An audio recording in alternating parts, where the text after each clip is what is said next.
Okay, we are in the weekly Torah portion again. Please like this. No, you have to subscribe to the channel, and you have to give it a thumbs up. Thank you so much. Okay. Portion-Lech. In Portion-Lech, we deal with Avram, who is leaving his father. He's leaving everything, and that's the first pasuk. Vayomer Hashem el Avram. So Hashem said to Avram, Lech lecha me'artzecha me'utecha me'beit avicha. Go for yourself. Now that's what it really, it couldn't just mean go, but even ArtScroll wants to say for yourself. But okay, so go for yourself. In other words, is for your benefit, Rashi will say, to leave. Now you have to leave from your land. That's the first thing. Now the truth is they already left from their land. If you remember in the last parsha, it says that they left from Or Kasdim. So he's already gone from Or Kasdim. Now he didn't even come from Or Kasdim. He came from Mesopotamia, which is not Or Kasdim. That's where he was sojourning for many years. But they didn't come from that area either. According to the Ramban, they came from, I forget the, Haran, I believe it was. So, but again, it's across the river. So he's already left his land, in reality. Then he says, and from your birthplace, which again, he has left. And he's left with his father, because the father took them. And then the killer was Mived Avicha, from the house of your father. In other words, leave your dad where he is. Your father is happy living in, they landed in, where was it? Haran, right? That's where they landed. Yeah. In Haran, right. Yeah. In Haran. They landed in Haran, that's where, so Terach went from Or Kasdim to Haran. So, it's in Canaan? No, it's outside of Canaan. He was going towards Canaan, but he never got to Canaan. Not Terach. So Terach settled where he was, and now now Hashem is saying, go from that too, go from your father's house. But he doesn't say where to go, because he wants him to earn reward. So El Ha'aretz Asher to the land that I will show you. So he doesn't even tell Avram where he's going. Avram's going in the general direction of Canaan, but he doesn't know where he's going to end up. And Rashi explains, Lech lecha, the double language is lahanatcha letovadcha, for your benefit and for your good. Why? Because sham etzcha legoy gadol. Because there I'm going to make you into a great nation. V'kan iyata zocheh lebanim. And here you're not, you don't merit to have children if you owed. And furthermore, shadiyatav acha ba'olam. Furthermore, I'm going to make known your nature in the world. So Hashem is saying to Avram, that is all for you. I'm telling you have to leave everything you know, including your father, and leave him in Haran to go where I'm going to show you. Trust me. There's total trust here. Trust me, and you'll be good. Yeah. You mentioned double language. I mean, it's two different words that are spelled the same way. Correct. Right. But you could have just said Lech. Why say Lecha? Lech, Lecha. Right. The assumption would be, right. It would have said Lech. I'm going, it'd be for me. Right. Lech. Okay. Right. It should have been Lech. That's a command form, Lech. So if it says Lech Lecha, why does it say Lech? Why is it Lecha? Why does it go for yourself? Why are you saying that? Just say Lech and get it over with. Remember, God's not wasting letters here. So. I mean, is there any other commentary about besides that double language that the two words are spelled the same, exactly the same? No, because they're two different words. Okay, it's two different words, right? So I always want to say double language, but but it's just saying. The question is, why is it Lecha? It's really a question. Okay. Then it says, and I'm going to make you a great nation. Why? And now this is also strange. That God's telling him, I'm going to make you a great. If you leave. If you do this, I'm going to make you a great nation. Not only that, and I'm going to bless you. And I will make your name great. And you'll be a bracha. It will be a bracha. So what does Rashi explain? That normally when you go on the road, three things are lost.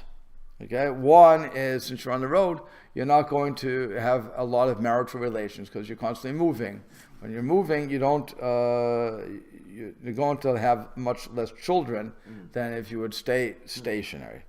Furthermore, when you're moving constantly around, you're spending money on that. Every time you move, it costs money. So you should normally lose money. And here, so that's why God says, I will make you a great nation. Namely, even though you're going to travel to Artalia, you're still going to have to allow children, although he only has one, let's face it. One that's going to carry on his name, as it were. He's going to have 8 in total. Because 6 children of Bnei Torah, one Hagar, and then Ishmael from Hagar, and then Yitzchak is from Sarah. So altogether he has 8 kids. But nonetheless, we're talking about the great nation being the Jews, what will be known as the Jews later on.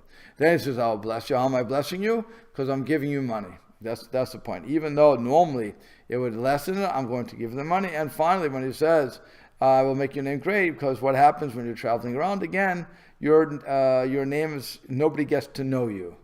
So if nobody's knowing me, I'm just a stranger in the town one day, another day, a different town, well, nobody really knows you as well. So here I'm going to tell you, I'm making your name great. Everybody's going to know that Avram was in town. Okay.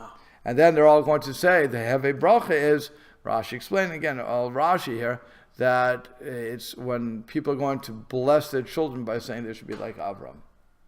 Okay. Fine. Then he says, Vavarcha mevrecha, and I will bless those who bless you. So if somebody blesses the Jews, and this is what all the Christians always pick on, why don't they want to curse the Jews? Because of this pasuk. It says, Vavarcha mevrecha, I will bless those who bless you. So all the evangelistic Christians out there are saying, oh, the Jews are blessed even though they want to kill us. But because, by the way, remember, in their minds we didn't accept Jesus. So we are damned to hell. And furthermore, if they want us all to return to Israel, so that, I forget the exact number, 100,000 odd of us will remain, and then we'll realize how wrong we were, the rest of us will be killed. But that's their vision of the future. Mm-hmm. We don't hold by that. But they got this one right. Those who bless us will be blessed by God. And then it says, and those who curse you, I will curse. So this is interesting because unlike Avrecha Mevarchecha, that's the same word, right? It's the same shoresh, barech, barech. When it comes to curse, it's 2 different types of words. Kalel versus or, which is arar. Okay?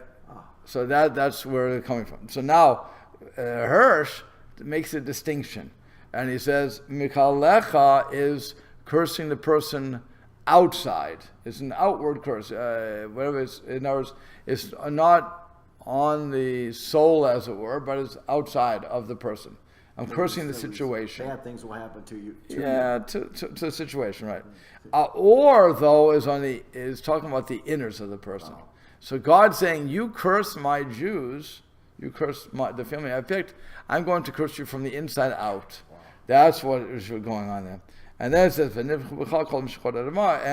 the nations, all the nations will be blessed through you.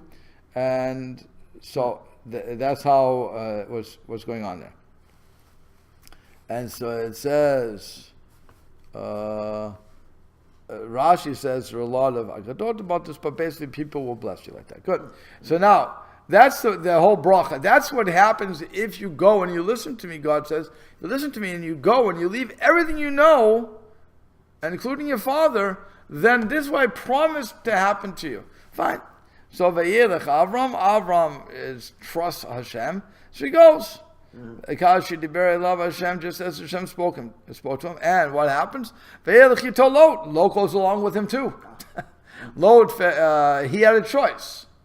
He has a choice. He could either stay with his grandfather, Terach, or he could go with Avram. Now, staying with Terach, he would have been a solid Charanite, if you will. He could have had a good life in Haran, and he wouldn't have had to worry because Terach wasn't the poor guy. Terach had some money in the 401k. It would have been good. He could have stayed with Terach. He would have inherited his money. He could have been good. Very, very good. Idle business. Good. Well, he is. Yeah, I think he threw the idle business way at that point.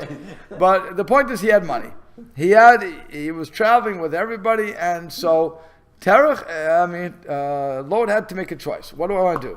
Do I want to play the lottery and go with my uncle and my sister? His sister is Sarah. Let's remember that. Sarah is Lot's sister.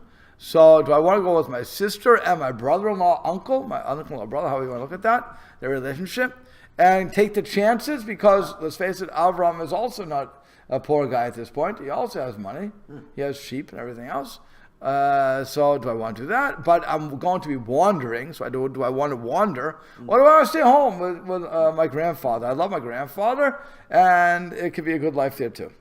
But what he decides to do, and this is to his credit, the rabbi is giving credit for this, is to leave. He goes. Avram ben Chamesh Shana. So now Avram is 75 years old. Now Avram does not know he's going to live until 175 years old, but he also doesn't think he's going to die at 80. So let's face it, he was middle-aged. Okay? But say to me, Haran, he was 75 years old when he left Haran. V'yikach Avram. So now Avram took, who did he take? Sarai Ishto. He took Sarah's wife. He had Lod ben Achiv, and also Lod, his brother's son. Like I said, he was the nephew. V'yakol Rechusham Shivrachashu, and all their possessions that they possessed. And here's the other part. We had the nefesh she'achu b'Haran. And all the souls that they made in Haran. So Rashi, I'll just finish it off. I'll stop there. Rashi explains, Asher Asu b'Haran, what happens? These are the people that he converted. Shechnisum tacha kameshchina. He brought people under the wings of the divine presence of God. So it's something very important. Avram Megayer HaNashim. Avraham converted the men. But Sarah Megayer HaNashim. And Sarah was converting the women. And that's why it's considered as if it says the souls that they made. And Asu, the soul that they made, or the souls that they made in Haran, you don't buy it, you don't make people, right? Unless you're going to make a golem. I mean, but golems can't speak. So, and that would be the simple. That would be the midrashic way of looking at it. The simple way of looking at Rashi says, "Pshuto Shemikra is avadim ushfachot shekanu lehem." It's referring to the servants, the male servants and the female servants that they acquired. Kamo asad kol kavod azad. That's what all the honor they made to him, and that's the lashon. So that's a lashon of kinyan, a lashon of a language of acquiring something. Okay, so you can either take it the simple way as they acquired servants and maidservants, or the way the Midrash wants to say it is when it says that they made the souls, it was that they converted the people. Because what happens when a person is converted? They give up their old family, right? They become like a new person, which is becomes a whole halachic conundrum when you have a family converting, right? You have a father, son, mother and daughter, they all convert. Well, halachically, they are not related. They're not related at all because they're brand new souls. Yeah. So halachically, again, from the Torah, I should say, from the Torah's point of view, since they're new souls, they could marry one another. From the rabbis don't allow it, Baruch Hashem, but because they say that's crazy, so it can't be that. But really, they are considered not related. Yeah. So if they're not related, they could do it. Now, that's also why after a conversion, the husband and wife have to be married. Yeah. Because they were even though they were married by their old laws under B'nai Noach, they're still not married according to Jewish law because they're new people. Yeah. So now we have to remarry them. What happens to their minor children? They don't. The minor children don't go through a formal conversion. They do. Absolutely, they do. They're converted on the condition of the Beit Din. On the Beit Din, yeah. So today, when people call up and they want to convert, and they have young children under the age of bar or bat mitzvah, so then the court, after some negotiation, as it were, will say, yes, well, of course we'll convert the children with you, but you have to promise to send them to a day school, you have to move to the area, and then when they hit bar or bat mitzvah, they have a choice. Parents have already made that pledge taken upon themselves, otherwise they wouldn't have been converted. So but we're doing everybody together. Everybody together. Huh? You're converting everybody together. Yeah. So so you're asking the parents, where do you live? And this always happens, by the way. I mean, it happened in Maine, where the court said to the family, the father was Jewish, the mother was converting, the kids had to convert. It was from previous marriage, so everybody had to convert. And so the Beit Din said, we'll only convert you on condition, first of all, that you leave from where you are and go to a place where there's a Jewish school system, and that you enroll your kids in that Jewish school system. Then we can convert you. That was a condition. The people agreed to it, and so they had to do it. And that's when the court converted them. So that's really what has to happen. So that's today. It's just that under bar about mitzvah, the children simply aren't asked. They're too young. They can't make that decision. Right, but when on the parents at that point. Now the halacha says that if, let's say, the child is going to a day school and is keeping Shabbat and is doing everything that they should be doing, we see their actions as an acquiescence to what their parents originally said, and we don't have to ask them anything. We just assume that they wanted to remain Jewish. On the other hand, let's say the children are not following Jewish law. They rebelled. And so now they're hitting 12 or 13, again, 12 for a girl, 13 for a boy. And so now the court is obligated to say, would you like to remain Jewish, or do you want to go back to be non-Jew? And so the kids, the first answer, there's no joking at that situation, and so first answer wins. If the kid was saying, I want to be a guy, might as well tell you you're a guy. Wow. Okay. Wow. No questions asked. There's not, you really want that? No. You said it, you're done. On the other hand, if they say, I want to be Jewish, again, you're Jewish now. Now you've formally accepted that. But that's only, we don't know. If you're doing things that are questionable. Otherwise, we don't ask the question. Because the halacha says, by them acting properly, they've already shown that they really want that. Because they know what's coming down the pike. Okay?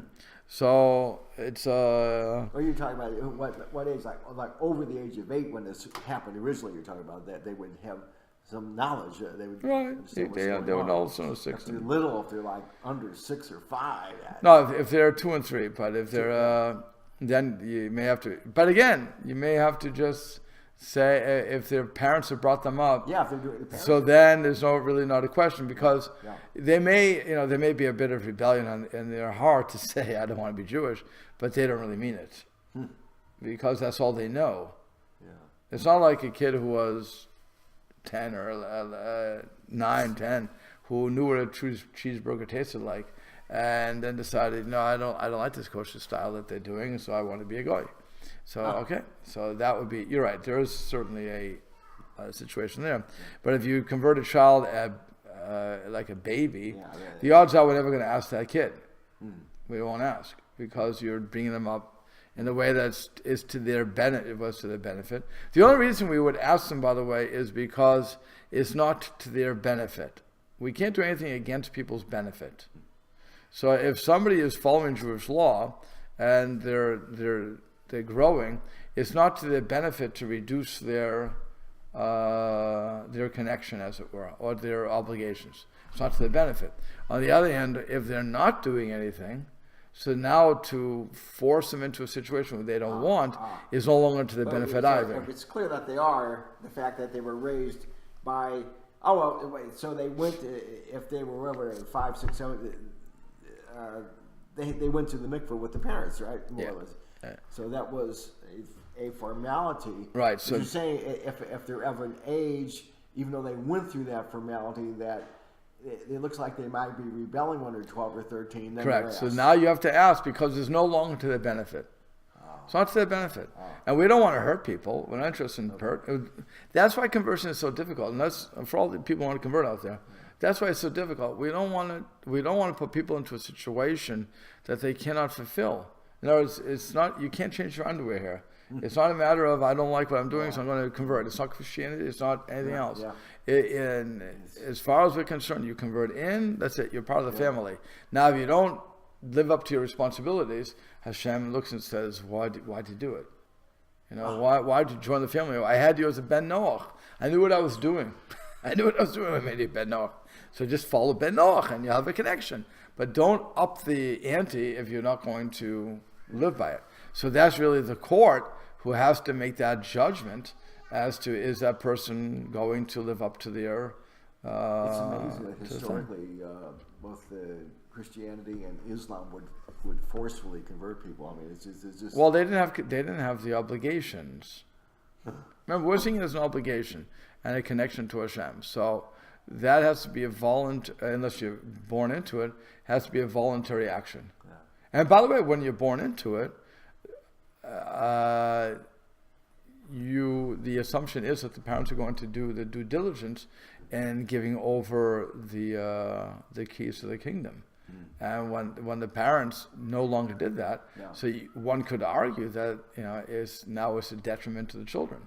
All the people who are not brought up understanding what the Torah is about, and their parents have not done them a favor. Is similarly to Americans who are not brought up knowing what the beauty of this country was all about. So again, they're rebelling, they're fighting, they're doing all these stupid things that they shouldn't be doing. They would understand what this country was built on. So I think America would be different today. I really do. And so the same thing with Judaism. I think that if people would drop the ridiculous titles that we've given, conservative, reform, Orthodox, Hasidic, blah, blah, blah, blah, blah, and just say, okay, we're Jewish. As Jews, we have a book that we all have in common called the Torah, another set of books that we all have in common called the Talmud, Mishnah, Talmud, Midrash, Shulchan Aruch. They're all books that we have in common, okay? Regardless of how we look at them, we all have them, and we all proudly say we have them. Now it's a matter of looking into them, growing as Jews. When we divided them up by saying, well, I don't hold this, I don't hold that, no. So now you just destroyed the fabric of the Jewish people, and you've taken away the inheritance of your children, which happens when you have intermarriage. And again, even though the woman is Jewish, and now the kids are Jewish, because you're not bringing the kids up in that manner, what you've done is ripped your child off of the inheritance. And I think that's a crime. And I would say the same thing for anybody. Once you take away their inheritance, without them even knowing about it, and that's, by the way, that's what they always say about the Americans, that because of the debt we have, we're leaving our kids, our grandchildren, with a debt they can never repay. So we've ripped them off of their inheritance. So really, that's why the courts are very careful as to who they convert in, or who they allow to convert in. When it comes to the other movements, they're not as careful. They convert wholesale sometimes. And all they've done is, again, they've weakened their pool and they end up closing up because if the person converting in says, well, that was easy. It's like Staples. It's easy. Okay, so I'll do it when I want. And most people, and the converts, sadly, because there was people who don't care about themselves, they learned that it's nothing to care about. No. Even though they went through heck to get into the group, they find out, well, there's nothing really here. So what do I need it for? Okay, so they walk away. That's a long way to get to the load. Okay, so So the next one is, and then what happens? Lecha and Artsa Canaan. So they went Artsa Canaan. There's not two Eretz Canaan. Artsa means toward the land of Canaan. He doesn't know where he's going. He's going to the general direction. V'yavo Artsa Canaan. So now he comes toward the land of Canaan. V'yavor Avram ba'aretz. So Avram passed through the land. In other words, he entered it. So Rashi says he doesn't pass through it. It means nichnas betocha. He entered into it. He wants to stay there. He knows that Canaan is a good area. He wants to go in, and so a lot of midrashim go at that. Then it says ad makom Shechem, and he came until the place of Shechem. Why? And then it says, fascinating Rashi, lehit palel al bnei Yaakov. He davened on behalf of the children of Yaakov. Kishiyavo lehilachem b'Shechem. They're going to fight in Shechem. So what you're seeing is Avram at this point. Avram had a prophecy. He had nevuah that his grandchildren great-grandchildren are going to have a war. So he's already putting in his tefillah now in Shechem so that they can benefit from his tefillah. Talking about long-term investment. Okay? And now this, obviously lends a question. So wait a second. You know that you're going to have great-grandchildren. So why do you bother Hashem in this parsha about with what merit am I going to have children? How do I know I'm going to have children? You're going to give it to this Ben Beit, my Eliezer. You're going to give everything to Eliezer. So the question would be, really, if he has this prophecy, why is he worrying about Eliezer? Why doesn't he realize, okay, I'm going to have kids. It's a done deal. What would be the answer be? He just walked out. I figured you knew the answer. Oh. The answer would be that every tzaddik has the same problem. Everything that happens is because of my merit. What happens if I mess up? My vision that I saw is going along the path I have now. But let's say I mess up some way, I can lose it all in a day or in a second. I can lose everything. So I always have to worry. That's the role of the tzaddik in this world. The tzaddikim always have to worry that they do something, whatever that is, and that can mess the whole thing up. So they're constantly doing tshuva as a result. But that's why even... As our rabbi say, you can lose Olam Haba in a second, that's right. But you can gain Olam Haba in a second. Correct. Either way.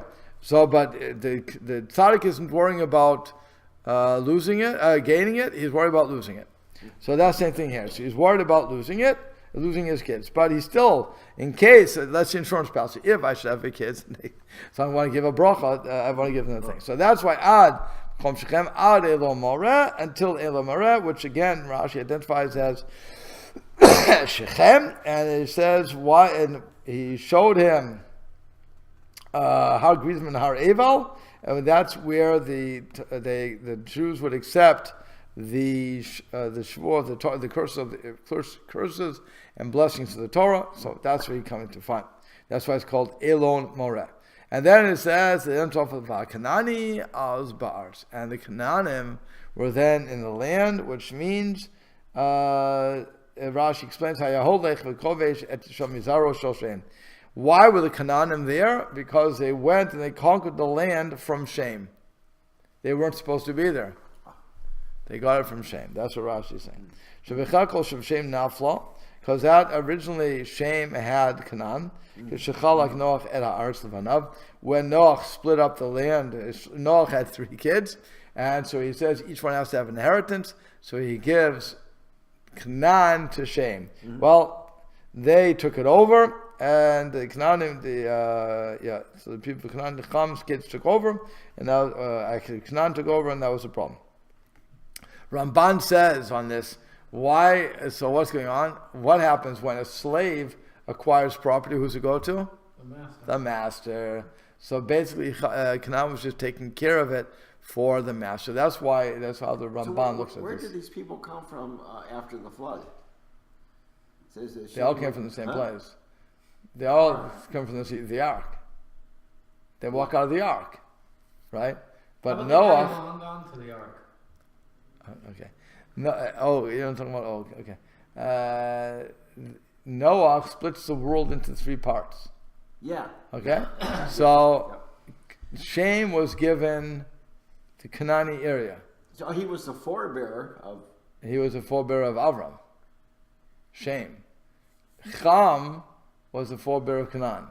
So Canaan, who was cursed to be the slaves of everybody, he goes into Canaan. He decides, I want Canaan. So he goes into Canaan. Cham went south. Canaan went to Canaan.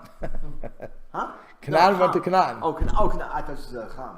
No, Cham, right. So Cham will go wherever he's going. Okay. But Canaan decided he's going to go to Canaan. What's his name? Is named after him. Yeah. So he took over the land. But Mitzrayim went to Mitzrayim. Right.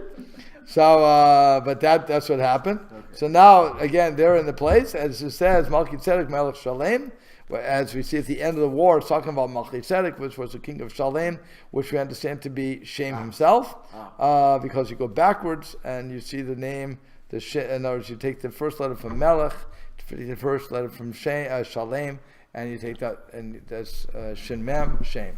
So you see it Shem. Okay, so then what you have is the Fichach, what? The door. He's saying to leave it open a little, thank you. Leficha, therefore, it says, V'yomer el Avram, and that's why it says to Avram, Zaracha, etain el ha'aretz hazot, I'm going to give this land to you. Atirani lahachazir levanecha. In the future, Hashem is telling us, telling Avram that he's going to return the land to your sons. Shehem is also Shem, because they are from the seed of Shem. So that's why, the Canaan were then in the land, because even though they shouldn't have been there, they had usurped the land. But guess what, Avram, don't worry about it. Even though we have inhabitants there, they're going to be removed from the land, and that would be the end of it. Great. So Vayera Hashem el Avram, Hashem appeared to Avram Vayomer, and he said, L'zaracha etain ha'aretz hazot, to your seed I will give this land. Vayiven sham mizbeach. So he builds him as Be'ech there because he got a prophecy or the pronouncement on his children, and on the pronouncement that he's going to get the land of Israel. And he builds it to Hashem who appeared before him. V'yatek misham hahara. Now he removed from here, he uprooted himself, as it were, journeyed on. Okay, that's what they want to say, he journeyed on, fine. From there, from the mountain Mikedem to Beit El, to the east to Beit El, V'yed Ahalo, and his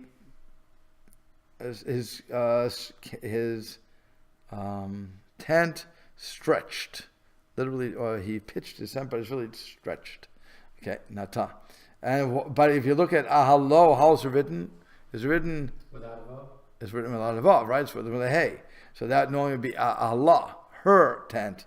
So some Rashi learns from that is that Hashem, that Avram made sure his wife's tent went up first. So we have to first build a house for our wife, and then we can put we have to take care of our wife first. She's number one in everybody's life, and not you. So you have to make sure that she has a place. And that went from Beit El, from the south from the west. Miyam is the west. And I Mikedem, and I to the east. Vayiven Shem Mizbeach Hashem. Again, he builds a Mizbeach to God. Vayikra b'Shem Hashem, and he built and he called in the name of Hashem. And why does he build the second one? Nitna Beil Shatin Banav Lechashel Eshalavon Acham, because he had a prophecy that, and now we're going really far into the prophecy. We're going past Moshe. We're going to Yeshua's time, where he's going to see that the sin of Achan took place when they went to Jericho. So he was davened for them there. So he's building a lot. He has a lot of prophecy, and he's building a lot of altars and davening on behalf of his great-grandchildren and ultimately his great-great-great-grandchildren. So he's really doing a lot of davening here as going along. Hashem is really showing him what's going on.